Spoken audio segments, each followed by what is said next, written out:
earlier about safe income. You know, I'm talking about an income that you can go to work and you can earn safer. You can start your own business and stuff like that. And it's safe money because you're not having to look over your back, over your shoulder when you're out there hustling. Because when you're out there in the streets, can you really trust the person standing next to you? You know, because you're making too much money.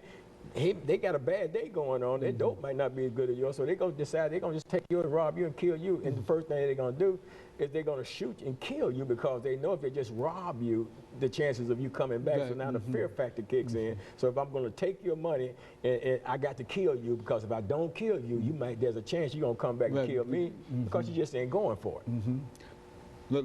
We've got about 3 minutes. Let's wind it up here, Mr. Packard, by elaborating upon some of these ideas about jobs. I think that I sincerely believe that if we could provide more jobs, if we could get some programs like I think we used to talk about the CETA program and all of these other programs that could be used, and when we look at, I believe that it is cost effective to provide jobs to the community rather than to provide police protective service, you see, because if they've got a job, then that diminishes. This is my belief that diminishes the possibilities of what? Violence and gun violence and etc. Would you suggest? Dr. Haney, I believe you're absolutely right. When God came into my life, I didn't know anything about working a job. All I knew about was the quick money, the excessive quick money, the street life. But I found out that when someone took the time to teach me something that could benefit me in the long run, and I start using my mind in an essence to where now I'm thinking about tomorrow instead of today.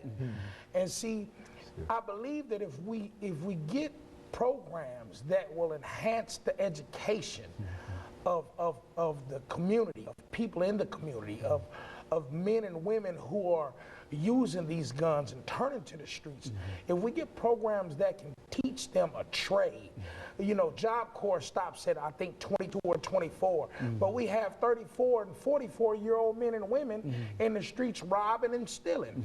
So we need programs that can teach people how to not just get jobs, but how to keep a job, how to go into a workplace with the mindset that this is my bread and butter, where I can see a revenue, I can see an income from what I'm doing legally with my hands and my time. And if we get more programs like that, and people that are not afraid to talk or embrace these individuals. See, a lot of times, Dr. Haney, because of the stereotype that people who have turned to the streets have, we don't have enough soldiers who are not afraid to embrace them, who are not afraid to talk with them, who are not afraid to reach out to them, who are not afraid to show them how to live a productive life. And if we get programs that will do that, teach people, give people job training, not just give them job training, but resources to get jobs. I don't just want to teach you how to fill out an application.